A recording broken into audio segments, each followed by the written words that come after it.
doing, everybody? And welcome to Wisconsin Sports on the Go with Trage. I'm your host, Trage, today, joined by Austin. Rogan is out today, so just me and Austin. Back to the old times here. How are we doing today on this Tuesday? A little chilly outside, but, we're making her through. How are we doing on this chilly Tuesday? I'm doing good, Trage. Trying to stay warm, like you said. It's like negative degrees out there. And I'm coming back to my senses now. I'm trying to, we saw the Packer game. We went over it, but now I'm coming back to reality here. And now we got to refresh the brain for what we're about to, for who we're about to play here, the 49ers.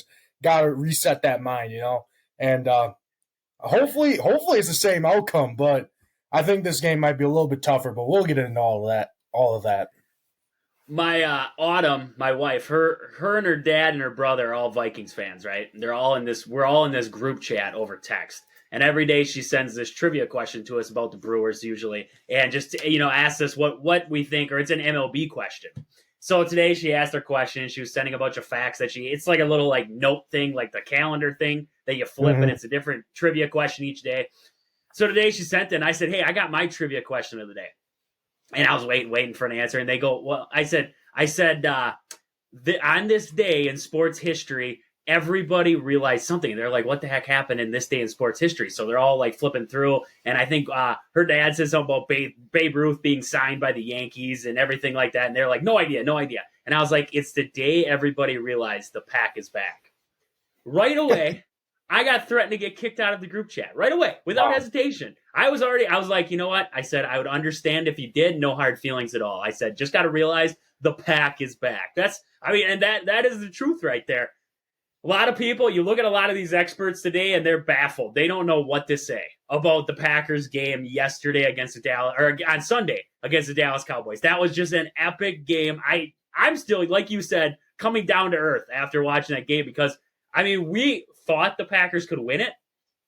I didn't think they could win it like that. I really didn't think they could win that game going away like that. I thought Rogan's guess of 80 points was nuts. And, the Packers they were in the ballpark of getting up towards it. So it was just a ridiculous game, not what we expected. So we're going to get more into that Packer game today. Like we said, we're coming down to earth. So we have to get to the bad that we saw, some of the ugly.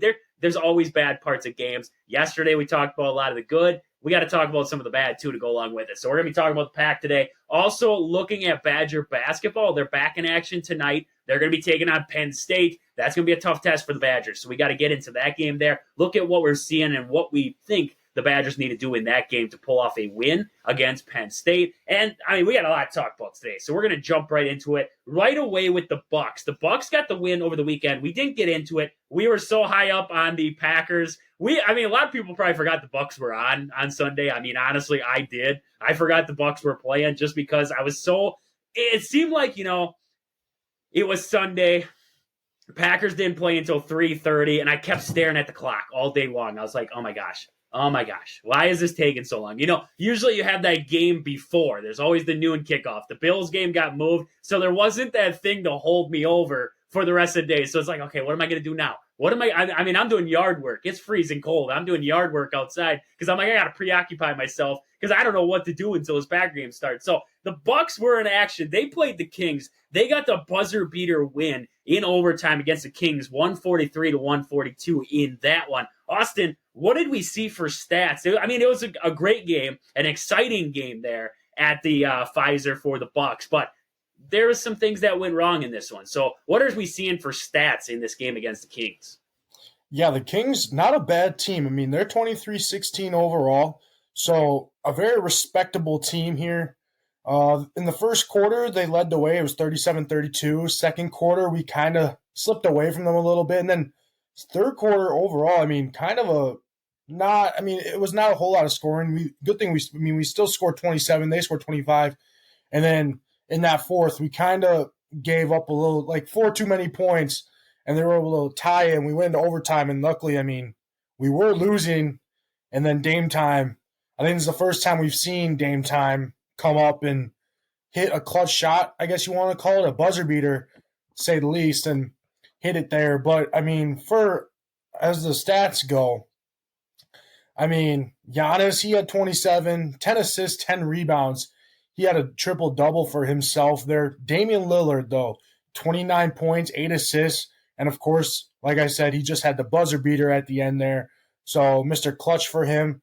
Beasley had 23, and then Lopez had 17. Chris Middleton was out of the game on Sunday night. So Jackson Jr. started for them, and he had 0 points, only 10 minutes. So I don't know what if he got hurt or what the whole situation is for him, but he only played 10 minutes there for the Bucks.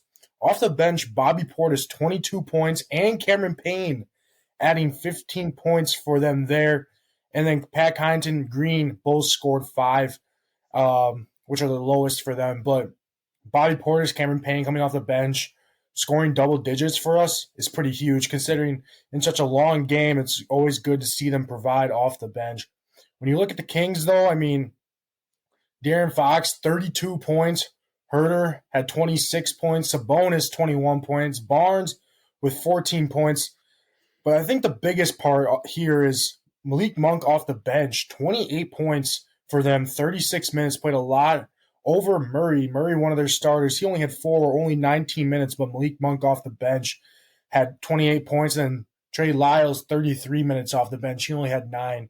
But I feel like when you're looking at the things that kind of hurt us maybe, I mean, I don't really know, Trey. I feel like we shouldn't be giving up 143 points or 142 points, especially these past few games that we were just seeing. I mean, our defense was playing stellar these past few games, and then you come here and now they score before overtime. They score, what was that, 128 points or something like that? And it's like, I don't know, just it kind of takes you back to when the Bucks, before we beat the Celtics, it takes you back to those times where it's like we were just barely trying to win. Our defense wasn't playing too good. Luckily this game, I mean, we had the ball when it mattered. We had the ball with the last few seconds in Dame time when Damian Lillard was able to hit the last shot. But it just sucks that we had to go into overtime against the Kings at the Pfizer. And nothing to take away against the Kings. Kings are a really good team, like I said. They made the playoffs last year, I'm pretty sure. And this year it's looking like they're going to do it again. One of the top teams in the West there. But I don't know. Just it was a gritty win. It was a gritty win. I just wish we could have beat them in 4 quarters, not having to go to overtime there. But we also didn't have Chris Middleton, like I said. So that could have played in a factor there a little bit too. Yeah, like you said, they're definitely 142, not something to hang your hat on there for the Bucks defensively in this one. Looking at Milwaukee, had that 12-point lead early in the fourth quarter. Sacramento fought their way back. Overtime, Sacramento had a 6-point lead, and the Bucks were able to claw their way back on that one. Definitely a game of runs. It was definitely a game of runs in this one. Bucks go on their run, then the Kings come back. Kings go on their run, the Bucks have to force their way back. Defense still emphasized in this one. The Bucks need to find some help. That's for darn sure. Especially like you said, Malik Monk coming off the bench there, scoring big. De'Aaron Fox scoring big for this Kings team. All the way around the guards. I mean, you look at the opponents that are playing the Bucks right now. You're not really getting beat by the center. We're not being beat by power forwards. We're being beat by guards. Guards on guards. That's all that it is right now with the Milwaukee Bucks. So they definitely need some help there at the wing position. Also in this one, Kings coach Mike Brown was thrown out of the game. And, that adds a little bit of fire. You rallied the troops with that. That's what Adrian Griffin had to say after the game there, was that really rallied up his troops there, because there was some iffy calls. Rewatching some of the recap of that one, there were some no calls. There were some calls that shouldn't have been made, and they were made. So Mike Brown, like he said, referees are human. They're going to make mistakes, this and that, and it's understandable. But he was upset. He really emphasized that he came out on the court there. Malik Monk actually had to hug him and get him off the court there. But that just rallied the troops there, and the Kings were able to fight back in this one. The Bucks they weren't able to put them away. That's really, looking at that fourth quarter, up by 12 early on, they weren't able to put the gas pedal down and finish them. Kind of points you towards last year in Milwaukee.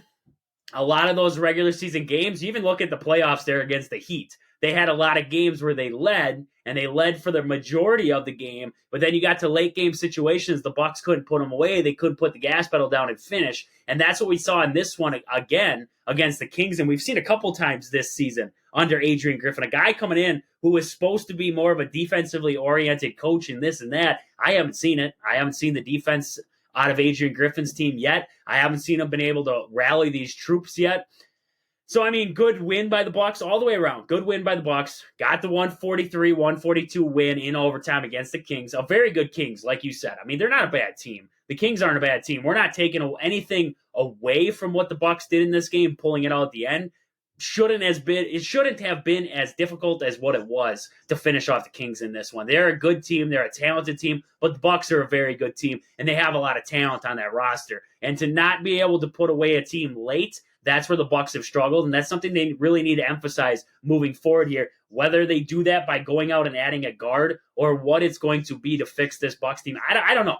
I really don't know what's going to be the answer for the Bucks, if it's just going to be staying in-house and hopefully everything figures itself out. I don't think it will. I don't think they can play defense with the cast of characters that they have in the room right now. But, I mean, you don't know. You never know with Milwaukee what they're going to do. Milwaukee, I didn't think they'd make a big splash this offseason. They went out and got Damian Lillard. So, I mean, they're pulling off different kind of game or different kind of schemes right now in Milwaukee. So hopefully something figures itself out here and we start to see the Bucks play more consistent defense to go a lot. They can score it. I mean, we've talked about it. They can score the basketball. They just can't figure out how to play on the defensive end. So hopefully getting some of these games in here, the Bucks figure it out, or they go out of house and find somebody to bring into the organization that's going to help them out there.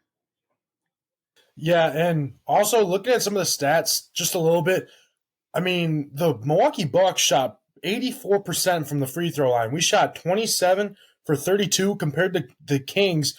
Kings only made 15 free throws there. I think what killed us, though, the main part that killed us is they put up 105 shots in this game.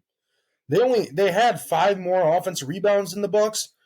But when you put up 105 shots, I mean, when you're an NBA team, a lot of those times the ball is going to go in, and they shot 52% from the field. So did we. We shot 52% from the field also, but we only put up 92 shots compared to their 105 shots. So they just put the ball up a lot more than us, which allowed them to score a lot more. But I'm surprised we weren't able to put them away. I don't know when these free throws were, when we shot these free throws, but 27 out of 32, pretty darn good for the Bucks there.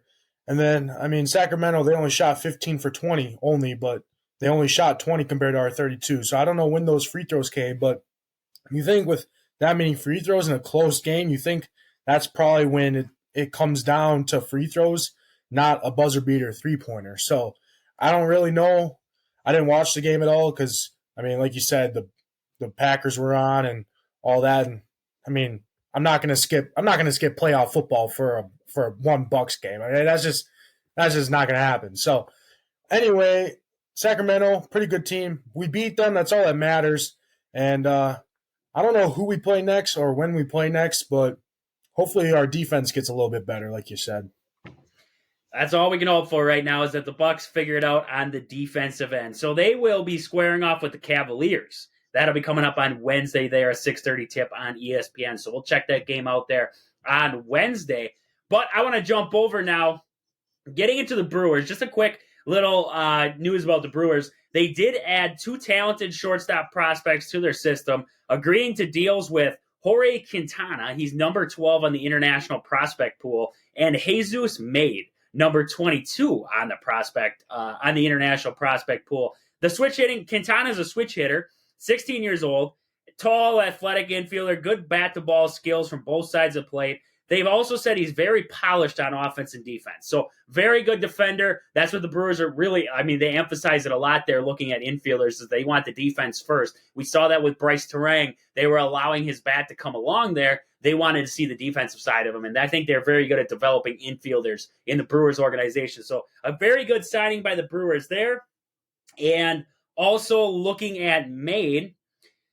Made is another intriguing shortstop, so they got 2 shortstops out of that one, and he, right away he's going to have a chance to jump up in this organization. Very good player. Another switch-hitting infielder, above average power, so very good power on both sides of the plate. So definitely a good signing in Made there. Also, very good eye at the plate. He has a very good strike zone. Doesn't chase a lot, so that's good to see. Definitely something the Brewers have struggled with is in the strikeout department. So good to see him. Two great signings by the Brewers here. So definitely some interesting stuff there coming out of the international pool. You don't expect to see these guys for a little while. Like I said, they're both 16 years old. But Jackson Churro is 19, and he's, destined to probably make the Major League roster here coming up soon. It's crazy to see. These guys, they're younger than us. That's the crazy thing. They're younger than us. And that's where they are now, is that, 16 years old. And they're already jumping into a major league organization. Looking at Jackson Churro, he's going to make the major league roster. I guarantee it at some point this upcoming season, if it's not on opening day. And 19 years old. Probably, I don't know when his birthday is, but probably going to be 20 here in this upcoming season. But just baffling to me how young players are these days, getting shots up at the major league or whatever league level it is nowadays. Well, and you look at guys like Juan Soto that was with the Washington Nationals. He was really young. I'm pretty sure when he started, was he probably 18 or 19 also? He was – I know he was really young when he started with the Washington Nationals now. And 19 even when, or 20 maybe? Yeah. And so same as Churro almost. And, yeah. Look how he was his rookie year and how he's progressed. Hopefully we can see the same thing out of these younger guys also. And with the younger two guys that we just signed, possibly there's your third baseman right there. Hopefully, that would be huge for the Brewers, getting them developed. Possibly, if one plays shortstop, one plays third base, there's their future infielders right there. And just got to work their way up. Obviously, 16 years old. They're 4 years younger than me, so that's kind of stupid, I'd say, for when you look at it, when you look at my life compared to theirs. But yeah, like you said, it's crazy how some of these young guys are just in the major leagues or professional sports in general. And it's cool to see, though. Hopefully it works out for the Brewers here, and hopefully they're able to use those players to their best abilities and not trade them away before they're actually able to get to the major leagues. So good signings, like you said, and hopefully we see some talent out of those two as they come up through the minors. Definitely a great signing by the Brewers. 2 top 25 prospects. That's all you can ask for out of the Milwaukee Brewers. So good news there on the Brewers front. I want to talk about Home Team Century 21 Gold Key Realty. Call Peggy, Sue, or Anna to find your dream home, or if you're looking to sell. Find them on Facebook at Home Team Century 21 Gold Key Realty, or stop in and see them at their location in Marshfield. And in other news, Home Team Century 21 is actually going to be sending us a Visa gift card. And I believe, as far as I know, Visa gift cards, those are those prepaid ones. You can use them just about anywhere. So you got to go to Target, TJ Maxx, whoever you are, wherever you want to go shopping, you can use this gift card there. So we're going to have more details on that. It's going to be on our Facebook page. Check us out there, Wisconsin Sports on the Go with Trade. Check us out on Facebook. We'll release all the details on there and get you entered in to win that gift card. So with that, I want to move on here. First off, before we jump into the Badgers-Penn State matchup, I just wanted to look at the top 25 was updated, and the Badgers did move up to 11 in the top 25. So good to see Wisconsin moving up in the rankings. I really did think they would get into the top 10. They didn't. They stayed at 11. That's okay. Moving up in the rankings, that's all that matters. Marquette did drop. They dropped down to 17. I thought they kind of got lucky. I thought they could have dropped farther than 17. I thought they'd stay in the top 25, but I could see them in the 20 range. They stayed at 17. So early season wins for Marquette, keeping them up there. Badgers taking care of business as of late, and that's what moved them up in the rankings there. Other than that, Big Ten notables in there. Purdue dropped to number 2. I thought that was interesting. Purdue coming off of wins. They dropped from 1 to 2. UConn jumped up. UConn's had some pretty good games as of late, but I really did expect Purdue to stay up there at that 1 spot.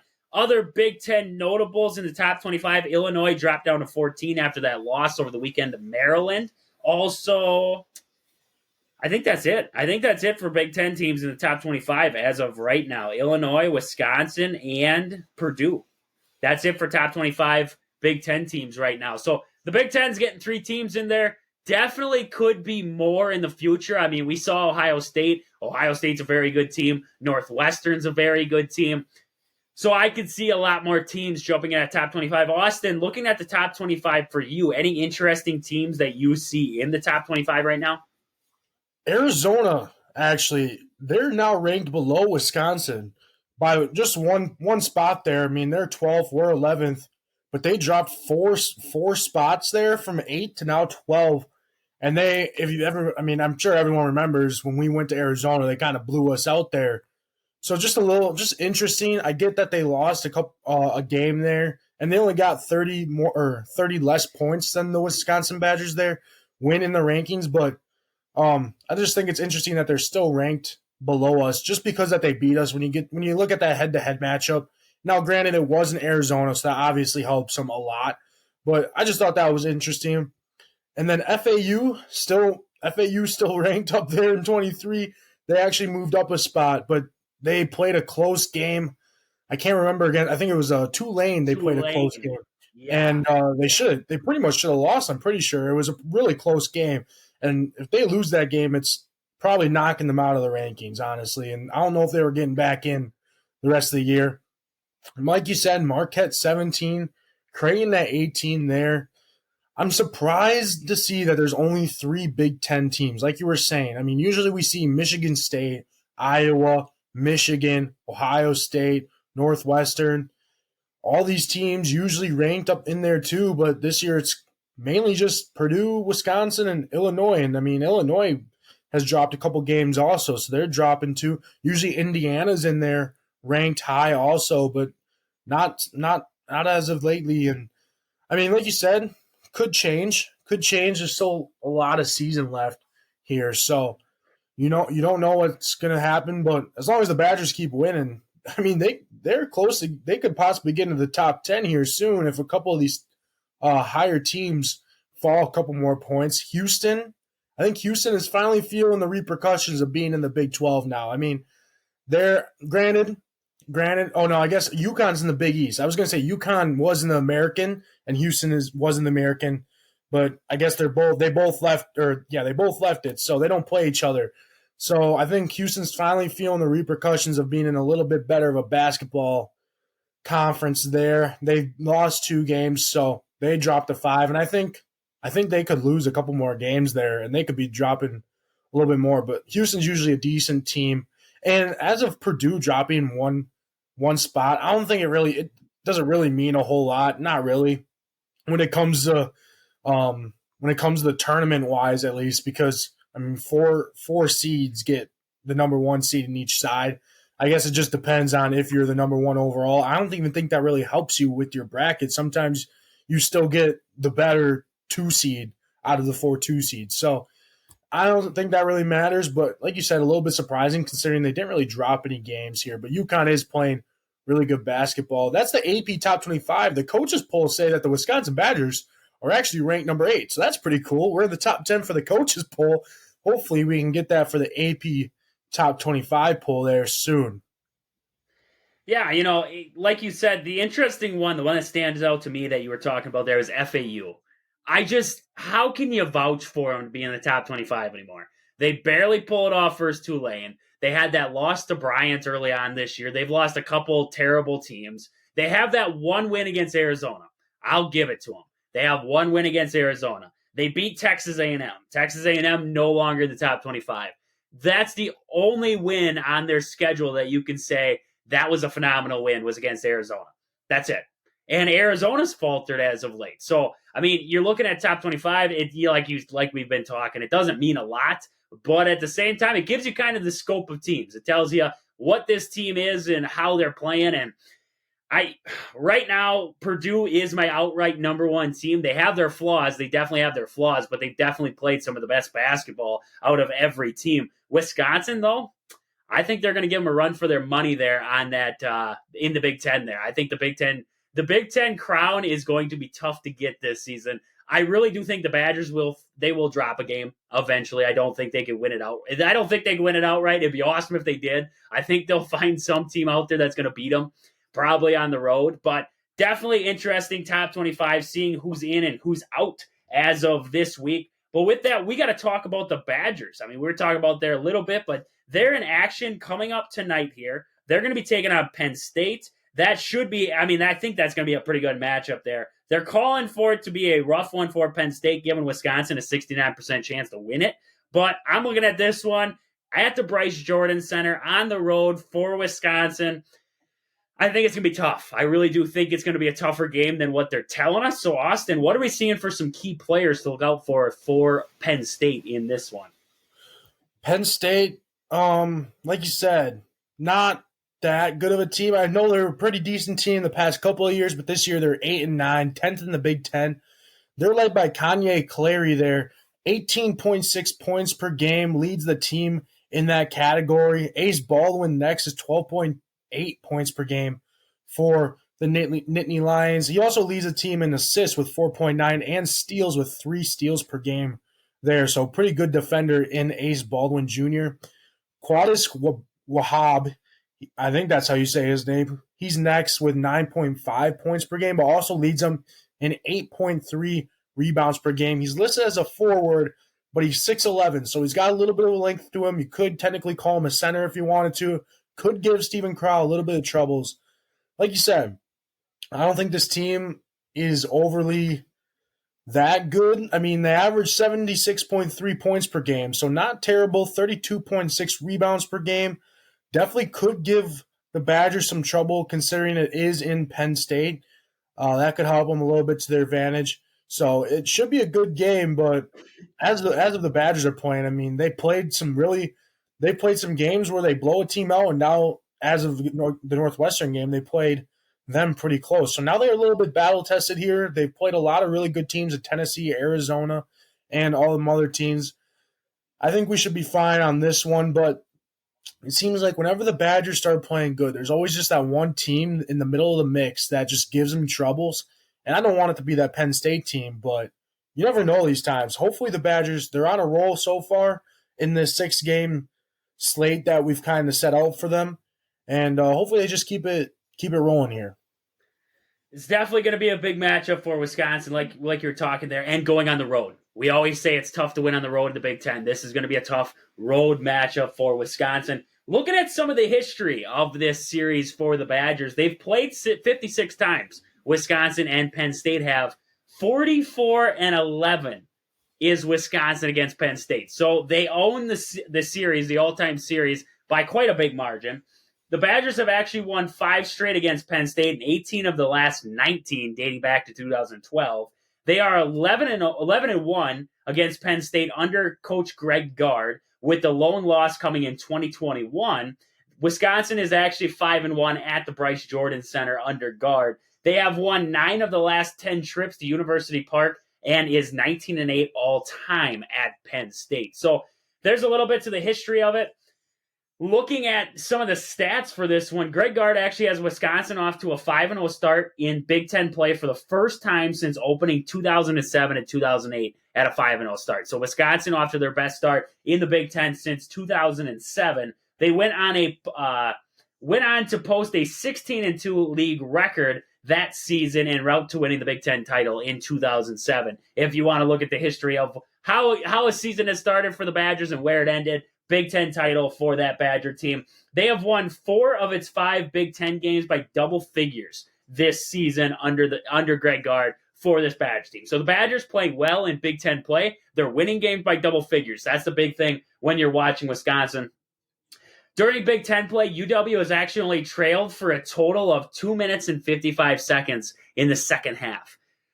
I don't know about you, but in the Big Ten, to only trail for 2 minutes and 55 seconds in the second half in total of games, that's impressive. That is impressive work out of the Badgers right now. In Big Ten play, they're averaging 76 points per game. That's 5th in the Big Ten. They lead, I can't believe I'm going to say this, they lead the league in shooting. I didn't think I'd ever say that about Wisconsin under Greg Gard. They lead the league in shooting at 50% on the season right now. That's impressive. That is impressive offense by the Badgers right now, and they rank 3rd in the Big Ten in three-point shooting at 40.6%. A lot of people talking a lot of crap about the Badgers, saying they don't have three-point shooters. 3rd in the Big Ten right now at 40.6% on the season.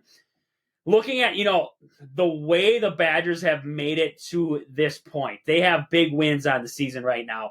Looking at this UW, if you go by net rankings, which is quad 1 wins, quad 2, quad 3, wherever your games qualify there, the Badgers right now They are 8-3 in quad one plus 2 games on the season. They're 4-3 in quad one games. That's impressive. That means you're beating some of the, you get to the tournament, they look at quad games. They look at how many quad one wins did you have? How many quad two wins did you have? The Badgers, 8-3 overall quad one and two, 4-3 in quad one games. That's impressive. That is impressive work out of the Badgers so far this season. They are actually one of just 9 programs with at least 4 quad one wins on the season. The other ones, Purdue, Arizona, Kansas, North Carolina, those teams have more quad one wins than the Badgers. Everybody else equal to the Badgers. They're 4 or less on this season right now. So looking at the Badgers right now, no bad losses. No bad losses on the season so far. That's what stands out to me the most. They take care of their business when they have to. They have some struggles. They're going to have struggles. And that's what stands out to me the most about the Badgers right now is that they take care of their business, and that's what you want to see, especially in Big Ten play. You got to take care of the teams that you're supposed to take care of. You might have a hiccup here and there, but you pull through. And this team right now, the way they've been playing, it's impressive, especially the play, like you were just talking about Penn State there, but flipping to the Badgers, Max Klesman, as of late right now. Looking at him against Northwestern, he had 24 points. Game before that had 18 points, all in the second half. So carried the hot shooting over from one half to the other. I thought that was impressive.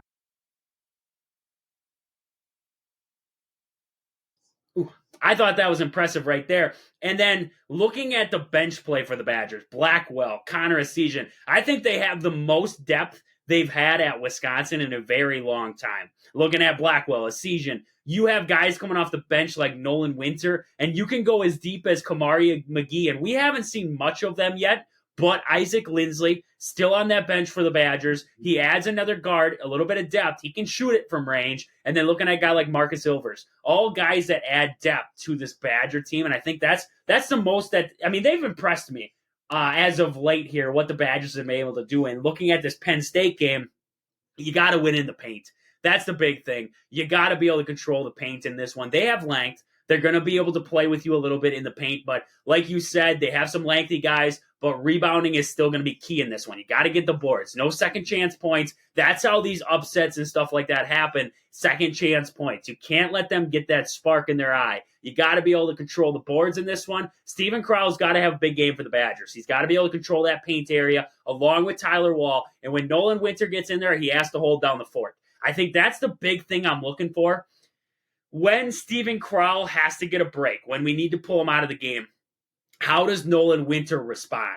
How does he man the fort? He mans the paint. How does he man it while Steven Crowell's on the bench? That's something I'm really keying in on here for the Badgers. You know, leading into the end of the year here, you're going to need a second big. You can't get away with just having Steven Crowell out there for 40 minutes a night. You're going to have to give him breaks. He's going to need time. How does Nolan Winter play in those moments? I want to see that. That's what I'm really keying in on here for the rest of the season is the development of Nolan Winter along the way. Maybe we see a little bit more Chris Hodges, another big man for the Badgers there, going into his sophomore year this year. Maybe we see a little bit of Chris Hodges in there. I don't think we're going to see Gus Yeldon much this year. I'm pretty sure, if I'm not mistaken, he's going to get a red shirt. I'm pretty darn sure he's not playing at all. So he's probably going to get redshirted for this year. And, you know, with the depth that Wisconsin has, that's okay. He needs time to develop. That's okay. Give him that time.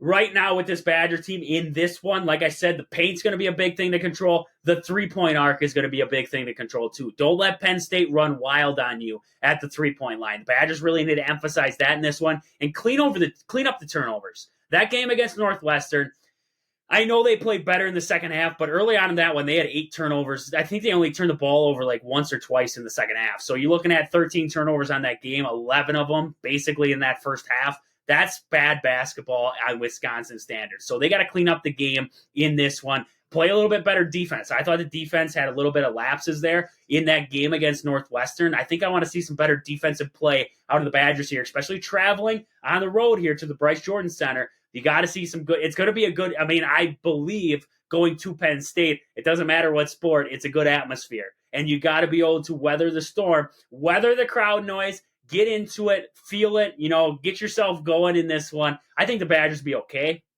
I really do. I think the Badgers will pull this one out. They just, got to play their game. Don't get out of playing your game. I thought at times against Northwestern, they tried to do things out of the normal, and they weren't running an offense at times. Too much stagnant basketball. I want to see the Badgers put 40 minutes together in this one. We haven't really seen 40 minutes of true basketball out of Wisconsin yet this year. I really want to see it in this one. So those are some of my big keys for this one. I'm keying in on Steven Crowell in this one to have a big bounce back game. He was injured there before the Ohio State game.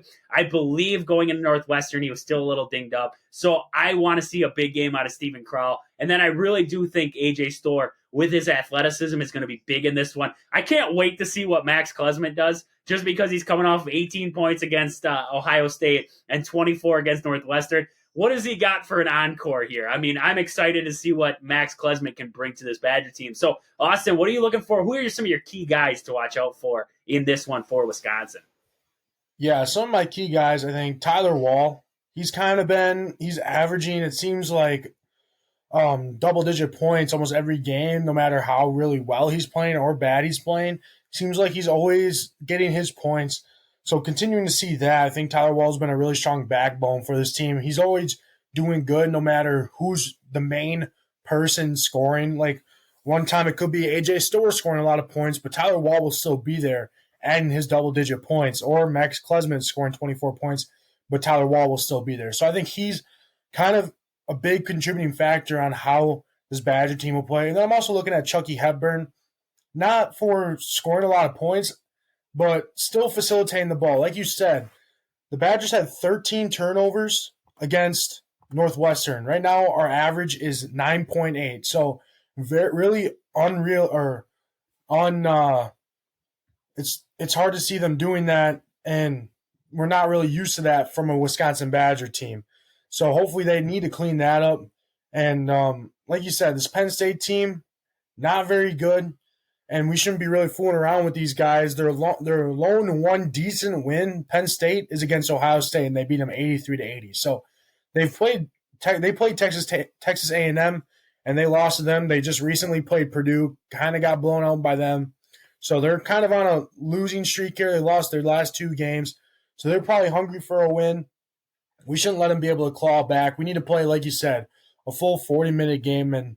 But I think it'll come down to how Tyler Wall plays in there, and also Steven Crowell. You said he was banged up a little bit, and he's kind of been a little slow there coming back. So I want to see him play good, but also how Chucky facilitates the ball, getting the ball around, and then I want to see him score a little bit too. Chucky, we haven't had him. We didn't need him to score. We haven't needed him to score these past few games, but I don't know. I'm kind of missing a little Chucky love there. I want a little Chucky scoring in there. So I think that'd be good for the Badgers too. But if Max Klesmit stays hot, that's bad news. Bad news bears for the other teams, because that's a dangerous team that you're trying to play there in Wisconsin. Yeah, he's almost like the missing cog in the engine when he's cold. When he's not shooting the ball well, it's Max Klesmit, where it's like, okay, we have four guys out here who can score it, but I don't know about Max. Max has been hot as of late, and we've seen what the Badgers have been able to do. So it should be a good matchup there. Like you said, can't come out slow. Got to play hot in this one. Play a full 40 minutes. And once you get the lead, put the gas pedal down. Don't mess around. Don't play with them a little bit. Don't end up like the Packers, where they played around with the Cowboys and they were one score away from making that one interesting there. That's where we're leaning with the Badgers right now. Just bury them. If you get that lead, push it, and just put the gas pedal down. As they say, put the foot on the throat and squeeze. I think that's. What I say, Trage? I always say it's always a good day when you see Isaac Gard playing out there, because that's when you know we got a big lead.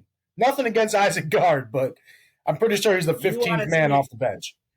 You want to see some Chucky love. I want to see some Isaac Gard love. I want to see him get a bucket here in this game against Penn State. I think that would be huge for the Badgers there to have that 15th option coming off the bench there on this season. So with that, we got to move on here. Marquette was in action yesterday, an early game, 1:30 tip for that one.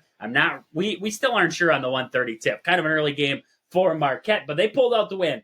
I think the early tip was good for them. 87-74. They got the win in that one. Had Dwayne Wade at the game. He gave the pregame speech to Marquette. So Shaka Smart pulling out all of his bag of tricks there, and he pulls out Dwayne Wade and says, give these guys something to talk about.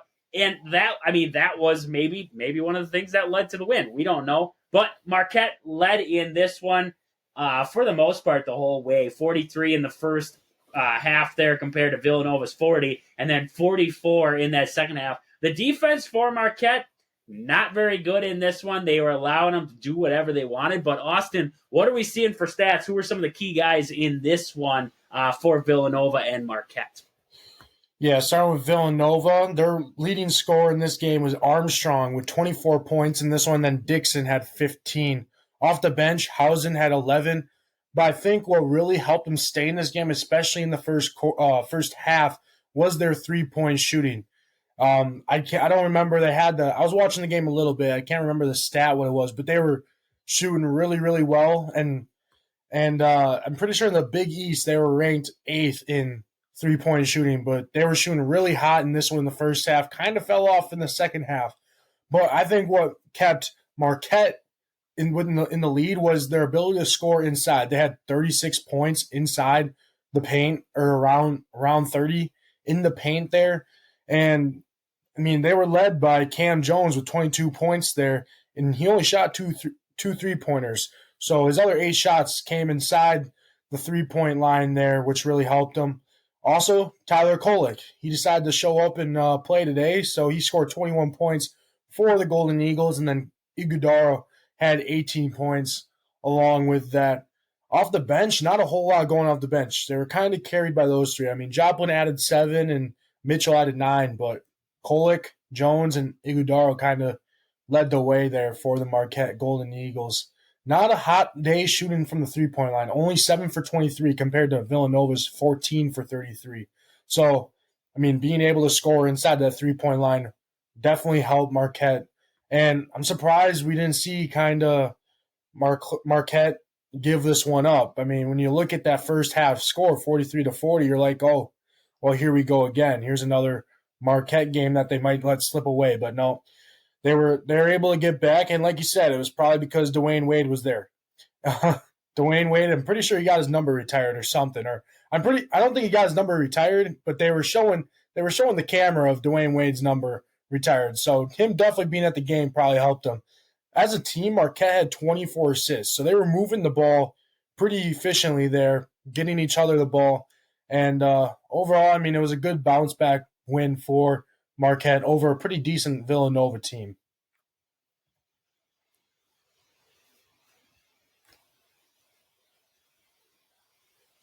You basically covered it all there for me right there. I was speechless. I didn't know what else to add to that. I gotta say though, Tyler Kolek's the key to the engine. He makes this thing run. That's basically what we saw in this game. Tyler Kolek, 21 points. He comes back, has a big game, and Marquette wins. That's, you chalk this game up to Tyler Kolek had a big game, and that's it. I mean, that's what happened to this one. The difference between Marquette's last couple games compared to this one kind of worries you if you are a Golden Eagles fan, though, because looking at that, you kind of, being a Badger fan as we are, we were so heavily reliant on Chucky to have big games last year in the guard position, and that's kind of what was the problem with Wisconsin. I'm looking at Marquette, and I'm saying Tyler Kolek has a bad couple games. They lose a couple games. Tyler Kolek has a big game here against Villanova. They pick up the win. So kind of worrisome if you are Marquette. They have to find scoring in other ways when Tyler Kolek can't get it done.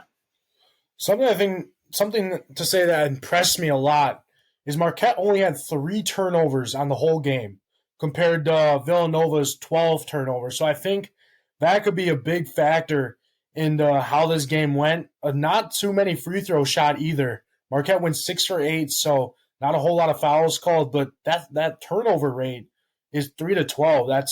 I think that's pretty impressive there out of any basketball team at any level, only having 3 turnovers in a game.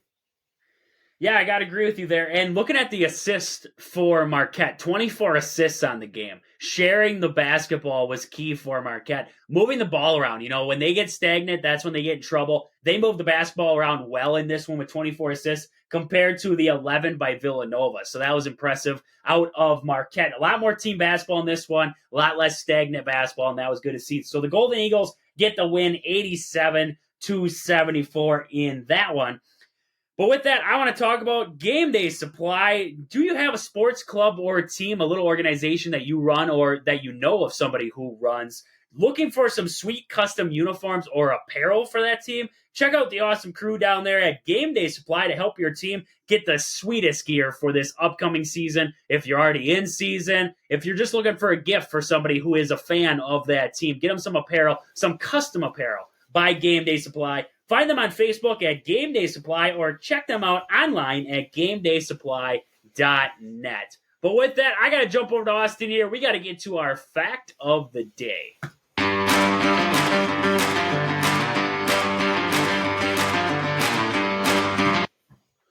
On this day in 1966, the Chicago area is granted an NBA franchise to be called the Bulls. This becomes the third NBA franchise in the city after the Chicago Stags and the Chicago Packers / Zephyrs, which are now the Washington Wizards.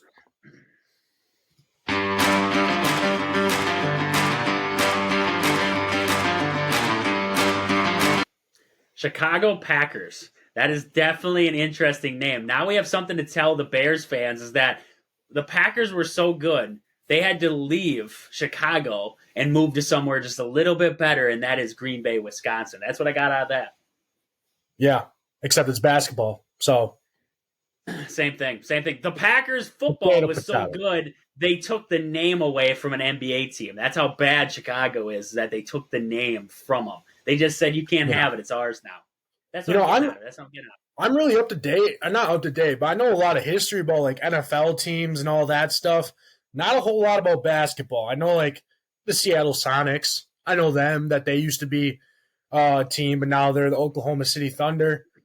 Did not know that Chicago. I thought they always were the Chicago Bulls. Honestly, I did not know in 1966 they came back, or that was when they started to become a franchise there. So I thought that was pretty interesting. And I guess we all know what happened after then with Michael Jordan and all them fools down in Chi-Town. So I thought that was pretty interesting. All them fools in Chi-Town. Dennis Rodman, Scottie Pippen. Oh. Dennis Rodman was one of the coolest guys of all time. But hey, talking about fools, you would be a fool not to check out Pittsville Farm and Home Center in Pittsville. At the store, they serve you anything from hydraulic hoses to red roses. Running sales every other day right now. It seems like every day they have a new sale down there at Pittsville Farm and Home. So check them out in Pittsville or on Facebook at Pittsville Farm and Home Center. They have an awesome crew down there, and you got to get down there and check out everything they have in stock. But with that, I want to jump into the Packers. We're coming down. We're coming down from the high that was the Packers win over the Dallas Cowboys. And we got to look at some of the things we didn't like in that game. So first thing I want to look at, Anders Carlson. Broken record, right? We've talked about him in the past, not knowing what to do with Anders Carlson. I'm not looking at the extra point miss. You know, he missed that extra point, and that's getting annoying that he's missing a couple here and there. It's going to come back to bite the Packers at some point. I'm looking at the kickoff. I'm looking at this Packers team right now. When they kick off, they have a terrible coverage team. I don't know what's going on in the coverage right now for Green Bay, but they are terrible. And Rick Bisaccia, I don't know if, because when they drafted Anders Carlson, I almost said Jordan Love, when they drafted Anders Carlson, they told us he's got this big leg. We were going to struggle keeping him from kicking it out the back of the end zone. I don't remember him actually kicking it into the end zone. 3 to 5 yards short of the end zone consistently. Then you look at this Dallas game, they were starting at the 25, 30-yard line every crack because Green Bay's coverage team isn't very good. So how do you substitute for a terrible coverage team? You kick it through the end zone. You let them bring it out to the 25. That's where they start consistently. That's how it's going to be. Because right now, the Packers special team has had problems for a long time. They had problems last year, a couple years ago. They've had problems for a while now. Haven't been able to figure it out. I mean, with Mason Crosby kicking off, the least you can do is kick it through the back of the end zone. Right now, Anders Carlson isn't getting that done. It makes you wonder, okay, is the plan to kick it 3 to 5 yards short of the end zone? If it is, why? Why are they doing that? I don't know. Why are you giving them that little 3 to 5 yard head start there? Besides, for you right now with Anders Carlson, you know, what do you think Do you think that's the plan? Do you think that's what they're trying to do? And if it is, why are they scheming up something like that? Because I mean, I don't know if you're seeing it the same way I am, but the Packers special teams is bad. They can't cover anything there on kickoff. So what are you seeing right now at the Packers special team? Yeah, I definitely get what you're seeing, especially against the Dallas Cowboys. I know they had a pretty good returner back there, and I'm pretty sure he took one out to the 50-yard line, and then they ended up scoring on that same drive there. Can't remember if it was a touchdown or a field goal, and I know that hurt. I mean, obviously, at the end of the day, that play did not hurt us because we won by whatever amount of points. But if it was a closer game, definitely would have killed us there. Looking at if they're scheming that up, I don't really know. I mean, I know from my own experience playing at lacrosse, we do. I mean, we take special teams very important. Like it's very important, and they do. I'm not part of it, the special teams because I only play online. I mean, you can't really have a fat boy running down on kickoff there, so I don't do the meetings. But I know they do meetings every single day throughout the week and leading up the week. So they take that stuff very important. They scheme a bunch of different things, telling our kickers where to kick it, if to kick it to this certain returner, pooch kick, squib kick. I know there's a bunch of different things. And it seems for the most part with Anders Carlson, seems like he's just kind of kicking it to wherever. Sometimes he'll kick it deep. Sometimes he'll kick it midway in between in the end zone. And then the return guy will put both his fists out so he doesn't return it there, kind of just letting the ball go. But then, like you said, sometimes he dares the returner to take it out and kicks it to the 5-yard line, and there you only need a couple yards there to get some space, and then he's taking it and getting the ball to the 30-yard line there. It does make you question: is this Anders Carlson or is this the coach and that we're telling him to kick it there, and what the whole deal is with that? And then when you look at the missed extra point, at this point, I'm kind of just expecting it every single week that he's going to miss one, which is not good. Which is not good because, like you said, it's going to come down to one of these games where it's one extra point, and then the other team's only going to need a field goal. Or like what happened this past week, we could have been up 3 possessions, but because we missed that extra point, and with the Cowboys going for 2 points every single time they score a touchdown, they're getting it down to a single possession or two possessions there. So that definitely hurts us. And I think Anders, I mean, he made the rest of his other kicks, so that's good to see at least. But maybe he's just in his head just a little bit, which I know kicking's very, very hard. Let's be honest here. It's probably not the most physical, but it's probably the most mental position out of all of them, besides maybe quarterbacks. So definitely very hard. But when it's your profession there, you got to be pretty good at it. And you can't even at this point you can't even say that he's a rookie anymore because the Cowboys kicker was perfect on extra points and perfect on field goals besides one. He missed one and it was blocked, so you can't even blame it on him. And then I guess when we played them, their kicker did miss the one, but it got backed up because of a pass interference call on a 2-point try. So they weren't even going to put him out there. So it doesn't even matter if he's a rookie or not. He's expected to make these, and especially as a Packer, after having Mason Crosby all these years, like it's tough to go from him to now Anders. I think Anders, he's younger, and I think he does have a little bit better of a leg compared to Mason Crosby just because of how old Mason was. I remember it was like a 50-yard field goal Mason Crosby was kicking, and he just barely made it by a couple inches. And it's like, yeah, I think now it's about time. Mason Crosby's kind of getting old there, so we did need a new kicker, and maybe Anders was the best one available. I know the Michigan kicker that came out of the draft last year, I'm pretty sure he was one of the best ones, and I guess Anders was the next best. So that's who we got for now, and I don't want to be expecting at least one missed kick per week, but as of now, I mean, I guess that's the reality of it, and it does suck, but I think it just comes down to confidence when it comes to kicking. And then going back to kickoffs, it comes down to are we planning for this? Are we coaching for him to be kicking it short and daring these returners to take it out? I'll be honest, sometimes our kickoff team does get down there and sticks them at the 20, 15-yard line, but it seems like a lot of the times when you're kicking it to the 5-yard line, it only takes him 20 yards to get him what it would have been if you just touch it back. But this time you're giving him a chance to take it all the way back. And with a good returner back there, I mean, who knows what could happen. I know the Packers gave up a punt return for a touchdown against the New Orleans Saints, and that almost killed us there. So definitely special teams is not the greatest. It hasn't been the greatest, honestly, the past few years, and I think we're still trying to look for something there. It's been better. I say it's gotten a little bit better, but still scratching at the head there on what the Packers are trying to do with the kickoff. Honestly, if I was the coach, I'd tell them to kick it back through the end zone every single time because then you don't got to worry about nothing. And a lot of teams do that. And I think a lot of teams do that against the Packers here because we have Keyshawn Nixon.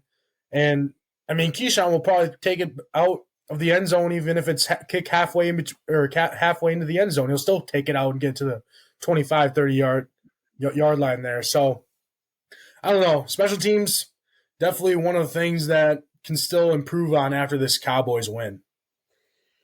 Yeah, and going off of that, I'm going to give you a hypothetical because I was thinking about it while you were talking there.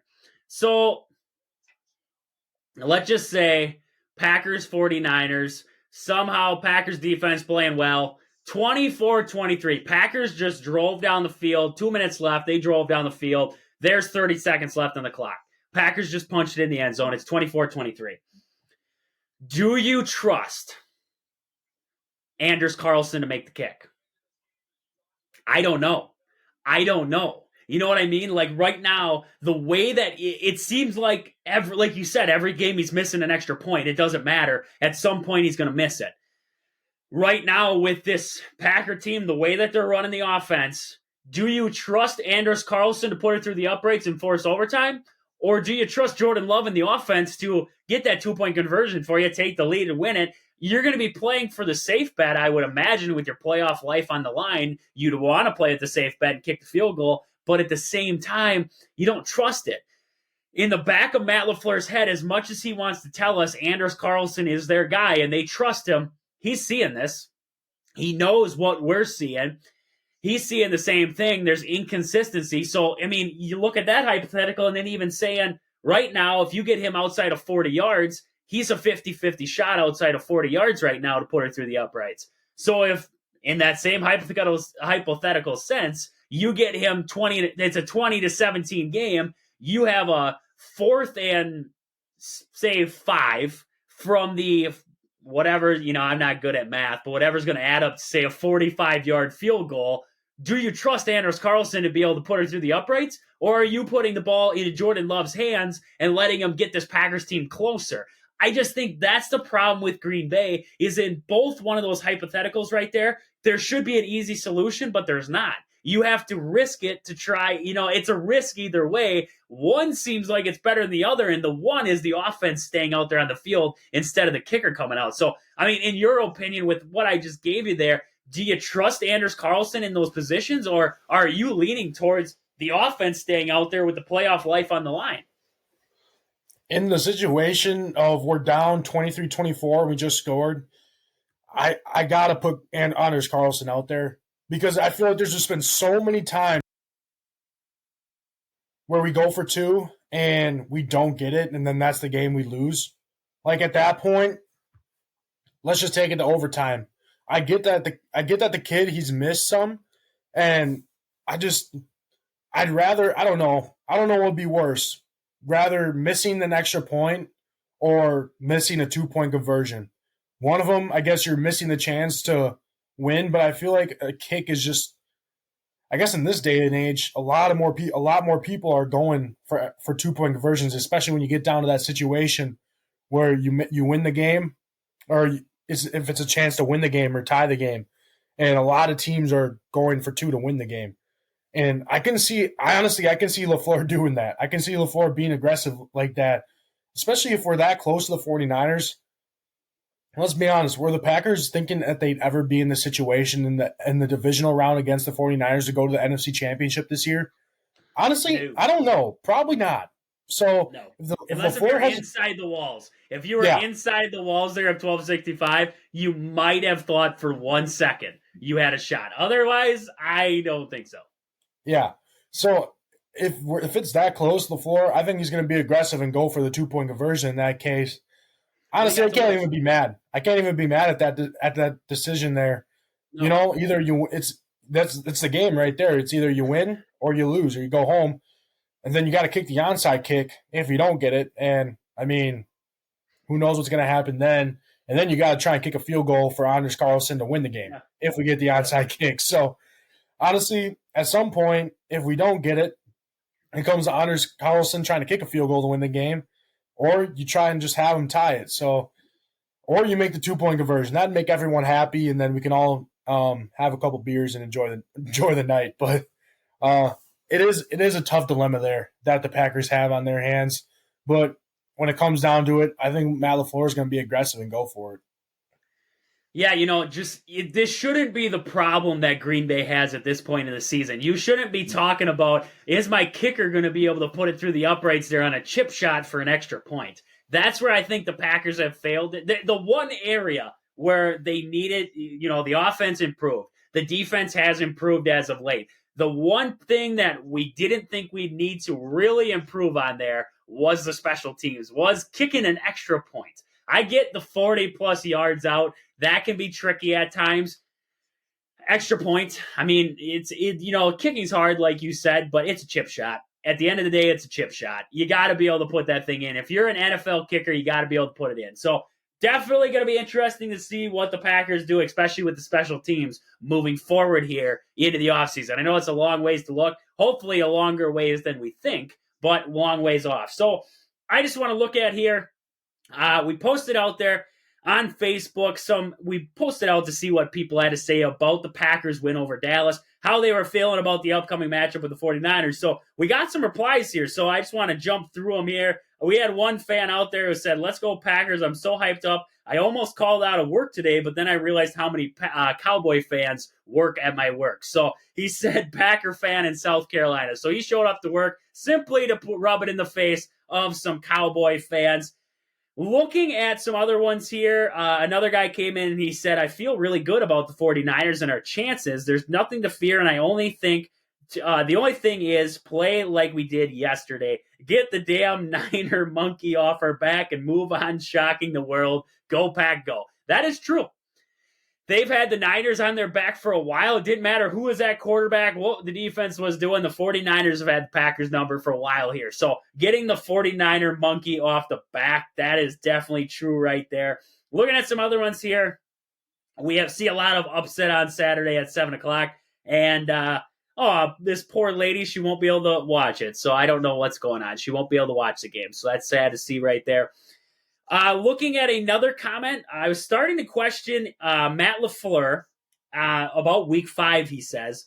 But Matt LaFleur deserves as much credit as anyone wants to give him. 4 weeks ago, there was discord. The defense was giving up 30 points to a team that wouldn't score another point the next 2 weeks, and defensive players were openly dissing the scheme. Then LaFleur stated he was going to get more involved in defense. "I would pay a ton of money to learn what really changed in this process because the D is night and day different now, and the offense has continued to develop. And still fire Joel Barry. The defense didn't straighten up until LaFleur became involved and put the training wheels back on. That's not sustainable. The defensive coordinator shouldn't need a co-pilot keeping the train on the tracks."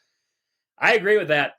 I 110% agree with that. This defense, we saw a couple weeks ago, Danny DeVito, Baker Mayfield. I mean, the Buccaneers are playing better here, but Baker Mayfield and Bryce Young made this defense look like complete hot garbage. And then Matt LaFleur walked in and he said he was going to be more involved in defense. All of a sudden, we're watching this defense play, very well. They played well against Dallas. If they didn't run that stupid prevent D, I hate prevent defense. I really do. I think it's the stupidest thing in the world. I get it when it's, they have one shot at the end of the game. They're going to be trying to gun it down the field. I get that. But Dallas picked apart, this Packer defense there at the end simply because it was in prevent. Why didn't you just stick with what was working for you throughout the entire game? This game would have been over with 100 times faster. But I agree with this guy here in stating that, still fire Joel Barry. You don't need a co-pilot if you are a defensive coordinator. The head coach should not have to stop in and say, "Hey, we're going to fix this situation." So definitely I agree with that one there. Austin, going off of what he said there, are you in agreement with the defensive situation right now in Green Bay? It doesn't matter what Joel Barry does here in this last stretch. And that was a big question mark, was Packers beat Dallas. If they beat the 49ers, does Joel Barry keep his job? You can't. You physically can't because Matt LaFleur had to step in and fix this mess. It's so much different now that Matt LaFleur is in the room helping this defense out. Yeah, I saw some posts that said Super Bowl or bust for Joe Barry, and that's pretty much the case. Even if we win the Super Bowl, I think it's going to be tough for Joe Barry to keep his position as defensive coordinator. And as you guys were saying there, the Packers defense didn't really start showing up till Matt LaFleur kind of stuck his head in the room and it's like, what are we talking about in here, you know? I think that's where it comes down to accountability also on the coaches' parts. I mean, you got to always – when you're the head coach, I guess some head coaches will be coordinators respectively if it's offense or defense. But if you're the head coach, you got to be your ears got to be in every single room, whether it's the side of the ball you're coaching, or it's the other side of the ball, or it's special teams. You got to be listening to all three parts. I don't think Matt LaFleur, being the head coach, was really saying his part as he should be being the head coach. He wasn't really talking a whole lot in the defensive meetings, possibly.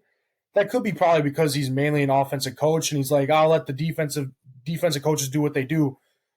But at some point, like we saw, I mean, you got to take accountability in your team. You're the head coach. It's your team. So you got to come together with everyone there. And so far, I mean, it's been working, but that off-coverage stuff that they've been doing, like you were saying, it doesn't work. It doesn't work. Even if we're playing prevent defense and we're up by 30 points there, why are we playing prevent defense? What are we preventing them from? Scoring a touchdown? It doesn't matter if they score a touchdown right now either way, if we play man or if we play prevent. Prevent is just going to let them get 5 yards every single time, and then they're going to score.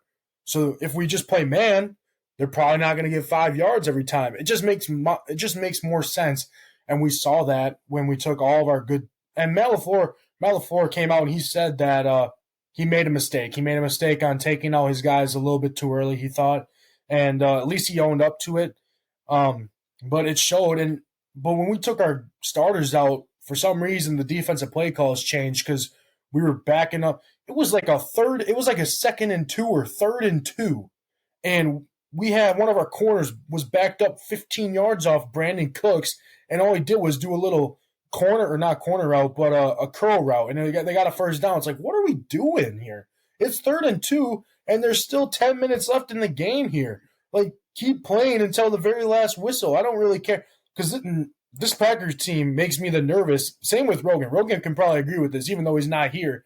This Packers team makes us the most nervous when we're up by 25 points. Let me tell you, there was not a time in that game that I wasn't thinking to myself, you know, this Cowboys team, they're done completely. I was always in my head thinking, this Cowboys team could still come back here if Joe Barry has a masterclass coming in and plays prevent coverage the rest of the fourth quarter, which we pretty much did, and we saw it. Luckily, that last drive there, we were able to get a sack from Preston Smith, but the Cowboys made it a little too close for comfort, even though we scored 48 points, which I think is just ridiculous. And I don't know. I think it comes down to coaching once again with Joe Barry, and is another example why he's just not the right man for the job, even though we're playing so well right now. I think it comes down to a Super Bowl or bust for Joe Barry, like I said at the beginning. But even if it is a Super Bowl, I think his way is going to be out the door after this year. Yeah, you give Dallas 2 more minutes, that gets dicey.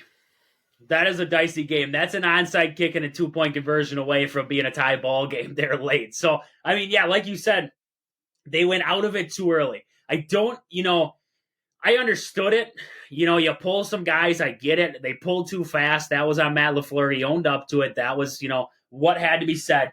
But, everything was working. The defense was working. Even if you subbed in, keep the same defensive scheme. Don't go away from it and play this prevent D. Keep the pressure on. This game would have been over 1,000 times faster. Keep the pressure on. Turn it up if you want to, whatever it is. I don't know. I didn't like it. Didn't like it towards the end. So that was definitely something to look at. Hopefully, against the 49ers, you get a big lead, bury them. Step on the throat and finish it. That's what got to be the big emphasis.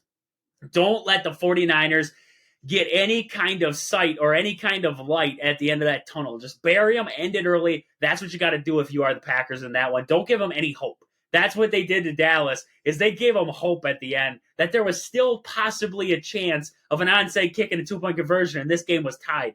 That's how I think they messed up in that one. So hopefully we learned our lesson moving forward here, and we don't go back to that crap that we saw there at the end of the Packer game. But in one final one, and this is kind of what we talked about, this was a lady came in and she said, I have a very good feeling about going into San Francisco and winning. Normally we had a couple big players that the defense had to cover, and now since we have no big names and just guys who are doing their best and having fun, how can these teams focus on just one guy? I'm sure they will try to find a way to stop Aaron Jones, but then that leaves more guys open to catch the ball. I feel like we're going to win that game, and I felt like we are going to, like she said, she felt like they were going to beat the Cowboys. How do you game plan for a team that's full of new stars when they share the role and not just one guy like Devontae? Also, I will always be an Aaron Rodgers fan, but he was the one who lost to the 49ers because he had an I-in team, and now we are a complete team. I agree with that. They are a complete team now. She says, love our new Packer outlook. Thank you, Jordan, for bringing excitement and love. She really emphasized love there. Back to the game. Being positive goes a long way, and that is what we love to see here. Go Pack, go. So definitely, I mean, I love that comment. I love that comment there. It's what we talked about. I mean, you can't key in on one guy with this Packers team. There's no star. They have stars in the making. I really do think they have stars in the making, but they don't have that one guy right now you can key on. It's an entire room of guys that you have to be watching out for. So definitely love that comment. What are you seeing from that comment there, Austin? I mean, just talking about the receiving room for the Packers and all these playmakers that they have, they definitely are playing like a well-rounded team right now. And I think that's a big difference between what we've seen in the past with the Packers and what we're seeing now. Yeah, hearing that comment, it just makes me think back to when we had Aaron Rodgers and Davante Adams. And it seemed like Aaron Rodgers would just try to take shots to Davante Adams just because it's Davante Adams. He wouldn't really utilize the rest of his players. I mean, we had Valdez-Scantling too sometimes, but even then it seemed like it just was always Davante Adams. And then when we see when 49ers was able to take him away, I mean, we didn't really do too well either, no matter what. So I definitely see this is a good comment that Packers have essentially a bunch of nobodies, honestly. I mean, we got a bunch of players that are either second years or rookies that are making all of the plays. And I mean, Jordan Love doesn't have a go-to player. Pretty sure this is the third week in a row that we've had a different wide receiver over 100 yards, which is just baffles me that I don't think a lot of teams have that in general. So I think that really helps the Packers, and it helps them be able to prevent other teams from scheming up things. I think the Packers did a lot of – actually, watching the game, it seems like they didn't, but I think they should have prevented CeeDee Lamb. It seems like that's what a lot of teams try and do is they prevented CeeDee Lamb from trying to get the ball a lot. And for the Packers, a lot of teams can't do that because one day it'll be Romeo Doubs. Next day, Jayden Reed. Or even Bo Melton, who just got off from the practice squad. No one saw that stuff coming. And now these people that – or these players that people have never heard about are playing for the team. They're not playing for accolades. They're not playing for themselves because they're young kids. They don't know. They're just playing the game of sport, or they're just playing football. I don't think they really care about accolades at this point because let's be honest, they know that there's other players out there that are probably getting the ball a lot more, like Puka Nacua for the Rams. I mean, he just broke how many rookie records? And it's just like, I mean, they're just playing to win. They're playing to win. They're trying to – the only accolade they want, it seems like, is the Super Bowl. And, I mean, I can't be any more proud of this Packer team from where they started to where they're at now and how Jordan Love has been able to utilize his weapons. It seems like, looking back now, it's like Aaron Rodgers had a lot of weapons. And did he try and utilize all of them? I don't really know. It seemed like he tried to make the play a little too much more necessary than it had to be. It seems like Jordan Love's just kind of going out there and being better than Aaron Rodgers was at this moment. It's crazy to me to think that we'd even be saying that 3 years from when Jordan Love was getting drafted. But hey, it's a good day to be a Packer fan. It's good. It's always good to be a Packer fan when you just get another quarterback to come in here and have generational talent. Yeah, 100%. And the big thing I emphasized there with what you're saying, and it was always the truth. Aaron Rodgers only trusted certain guys, and he'd only throw to certain guys. That San Francisco game, like you said, they took away Devontae. He still tried to fire it in there. I remember that play vividly. He had Devontae Adams running down the seam in double coverage. He had Alan Lazard wide open over the middle there. He fired down the field to Devontae Adams there, and it was incomplete. That's where Aaron Rodgers was in his career. The difference between him and Jordan Love right now, Jordan Love's going to hit everybody. It doesn't matter. It could be Tucker, like you said. It could be Dobbs on one day. It's going to be Christian Watson the next. It's going to be Reed the next day. But throughout games, we watched Rodgers when he threw that one to Christian Watson there against Minnesota to start last season. And after that game, we didn't see a lot of Christian Watson because Aaron Rodgers didn't get him the ball. He didn't trust him. Now looking at Jordan Love, that's the big difference for me. Jordan Love doesn't care. You drop a ball, Jordan Love's going back to you. He doesn't care. And that's what I think the big thing is not giving up on guys. And that's what we're seeing right now. Aaron Rodgers, Love could have easily given up on Jayden Reed at times. He's had some drops this year. Dobbs has had some drops. Dontavian Wicks has had some drops. Jordan Love keeps going back to these guys. He doesn't care. You miss one pass, he's going back to you. He's going to make that throw again, this time catch it. I think that's the big turnover from what the Packers were last year to what they are now. So definitely interesting right there with the Packers. We're going to get more into the Packers as the week goes on here. We got a big week leading up into that NFC divisional round game there on Saturday, 7 o'clock start. We figured out the start time there. It's going to be a 7 o'clock start there against the 49ers on Saturday. So should be a big matchup for Green Bay, and we're going to get into it this week as the week goes on. But Austin, I want to jump into our sports story of the day. Rogan is not here, so I'll give a story for Rogan. But Austin, what do you got for me for a sports story of the day? Yeah, my sports story of the day comes out of L.A. The L.A. Chargers met with Jim Harbaugh there for an interview to be the head coach for the L.A. Chargers. It questions a little bit there. I have some questions. Is this a good decision? Because, obviously good decision. It's good for Jim Harbaugh, and you're probably going to make a lot more money coaching NFL. My question comes, how does this affect college? Because Jim Harbaugh winning the NCAA or winning the championship here, if he wanted to, he probably could have went on a Nick Saban run of his own. Let's be honest. He's one of the best coaches Michigan's had in a long, long time. And now after winning this game, they could have gotten so many not better recruits, but really good recruits. He could have probably went on a dynasty of his own here. But it looks like he wants to go back to the NFL, and as of now, it seems like the LA Chargers is the only team that he really met with. Usually when these types of situations happen, they're kind of kept behind the curtain. When coaches go and meet with other teams and take interviews and stuff. But it seemed like this one was kind of out there for everyone. Everyone seemed to know that it was happening. So I don't know. I think it'd be very interesting to see if he goes with the Chargers. It seems like it's also the Raiders have a little bit of interest in Harbaugh also. So possibly the AFC West is where Harbaugh could be taking his talents over there. But I think this affects college football nonetheless a little bit. I agree 100%. I think it's a lot more talk. We hear every offseason, it seems like Jim Harbaugh is constantly in the conversation of, will he leave Michigan? Will he go to the NFL now? He ends up back at Michigan. I think a lot of it has to do with what does the LA Chargers give to Jim Harbaugh? Do they give him the right to say, this is who I want at offensive coordinator, this is who I want at defensive coordinator? How much power do they give to Jim Harbaugh when he goes out there? I think that's definitely going to be something that will affect that hiring out there.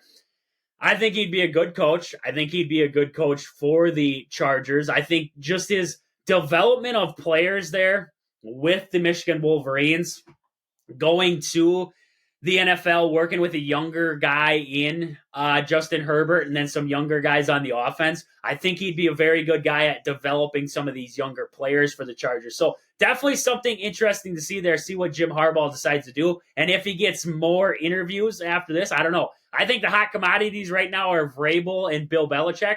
We don't know what's going to happen with those two. I think when those dominoes fall, maybe we see Jim Harbaugh get some options there too. So with that, I want to go my sports story of the day. The New England Patriots this season had more wins against teams that were above 500 than the Miami Dolphins. You look at the Miami Dolphins record compared to the New England Patriots record. Patriots were 4-13. The Dolphins were 11-6. But the Patriots had more wins against 500 teams or better. Bills, Steelers for the Patriots. Miami Dolphins beat the Cowboys. That's it. I mean, so how can you really say that the Dolphins were one of the better teams in football this year? They didn't beat any of the really good teams. That's what I'm seeing out of this when I look at these stats is that comparable. I mean, you compare these two teams to each other. How can you say that the Dolphins were really that good of a team? I mean, we saw their offense. I thought their offense was very good. Tyreek Hill, when Waddle and Tyreek Hill were both out there, I thought this offense for the Dolphins was dynamic, but at the same time, only one win, and that's up against the Cowboys. I mean, to you, can you really say that the Dolphins were that good? I think it was a little bit of injuries, possibly two there. Like you said, when Waddle and Tyreek were out there at the same time, probably the most dynamic offense in the NFL. And I think we saw that against the Cowboys. I think after the Cowboys win, we're like, oh, maybe this Dolphins team was pretty good. But that stat that you said about the New England Patriots having more wins than them over teams above 500, that's just when it gets to being like, all right, maybe they aren't as good as we thought they were. Now, towards the end of the year, I mean, the Dolphins had some pretty bad injuries to their defense. I mean, Bradley Chubb there and Jaden Phelps, both on the D-line. That definitely didn't help them, especially against the Kansas City Chiefs in the playoffs. I think maybe if they had them, they might have done a little bit better, but I don't know. I mean, going from Miami to Kansas City in negative degree temperature, that's also tough to play too. So I don't know if you're winning that game. I don't know. Yeah. After that, I mean, it's tough to say that Miami team maybe got a little bit of fraud check there. I mean, granted, they still had double-digit wins on the year. Like, what was it? They had like 10 wins or something on the year, but 11. 11 wins. And, I mean, we're even seeing this with Philadelphia, too. Now, granted, they probably had more wins for teams above 500, but, I mean, they're starting to slip here towards the end here, and it does not look good for them either. And for two teams that were doing really good towards the beginning of the season, they definitely both decide to fall off the face of the earth here, and it's just not looking good for both of them, especially now the Miami Dolphins are out and Philadelphia Eagles too. Yeah, I just, the statement wins. You always look for the definition of your good team is the statement win. And the Dolphins just didn't have it. You look at the Cowboys win.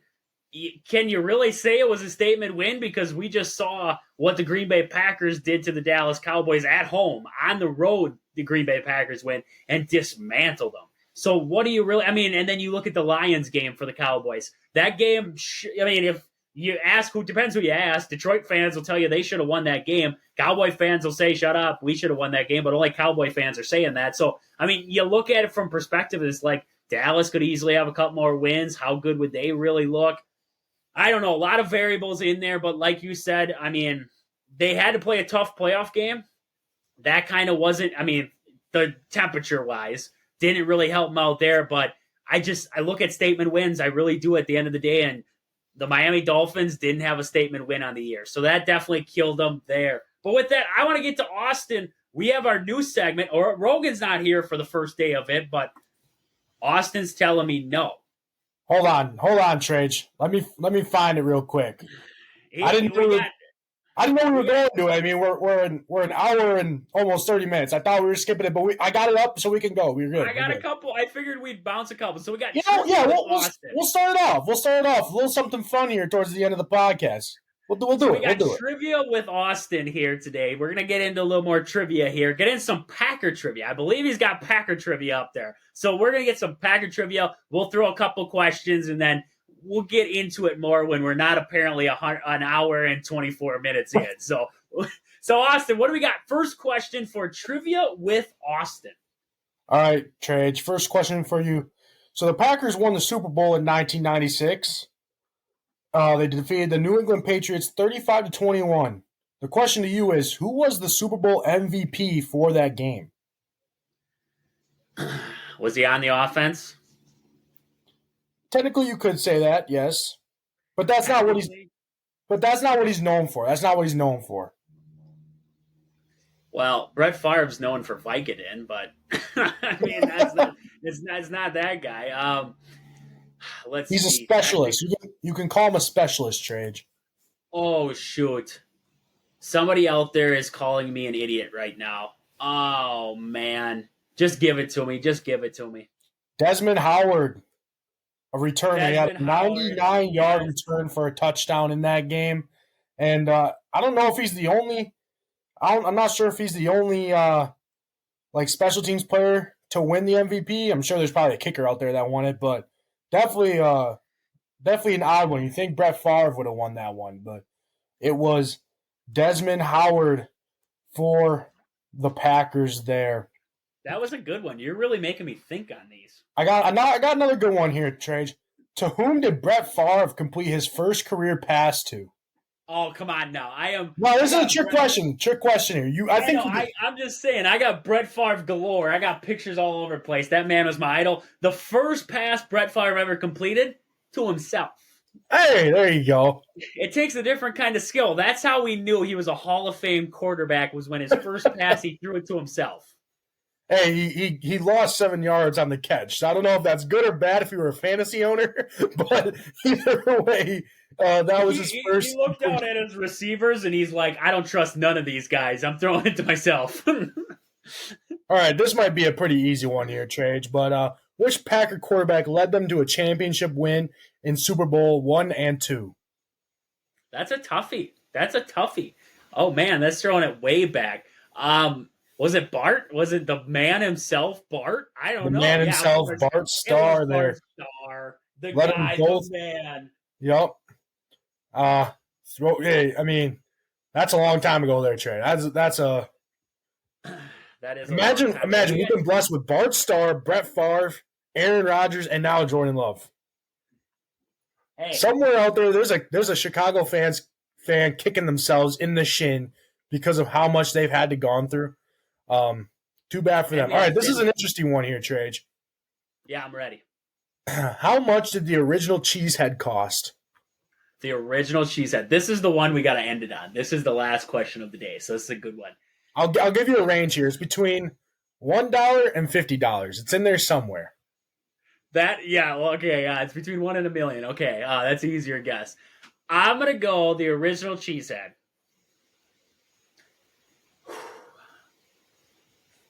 $14. It's pretty close. It's between $15 to $20. There's a range in there. $17.50. There you go. $17.95. It said this person said my cheese had purchased at Lambeau Field cost $17.95. So impressive. I can only the question was the original cheesehead. Was it made out of real cheese? That's what I want to know, because that is something I would invest in. Was a real cheesehead. You're just sitting at the Packer game. Cheese. You got some cheese on your head. Take a lump of cheese, eat it, put it back on your head. That's what I'm saying. That would be the best invention anybody could come up with, is an actual cheesehead. I think that would cost a little bit more money though. I would spend it. I would spend the money. The inside though, I'm telling you, we can't have my head directly onto the cheese. You gotta wear a hairnet. Possibly some kind of, or like a ball cap or something that goes on the inside there. Some hard plastic. You stick it on your head. A hard hat, and then some cheese on there. And then afterwards, you get to take the hard hat home. So you just have a hard hat now to go to work after. And then when it gets cold out, you light a match at the stadium. Some fondue. You got some fondue on your head. Some fondue. Some guy's behind you with a bag of chips, and he's just digging off the top. He's just nachos. It's your nachos here. I got some nachos here. So with that, that's about all we got for the day. We got nachos. We got nachos to end it. If you want to know the original cheesehead, $17.95. That's all you got to know. So with that, that's about all we got for the day. We got a lot more Packers to jump into this week. Leading up into that game against the 49ers, Badgers in action tonight. We're going to be recapping that game, coming back here tomorrow, shooting for a Badger win, getting our Wisconsin Sports Week off right. But with that, this has been Wisconsin Sports on the Go with Trage. Thank you guys for listening. We'll catch you guys back here tomorrow. But until then, deuces.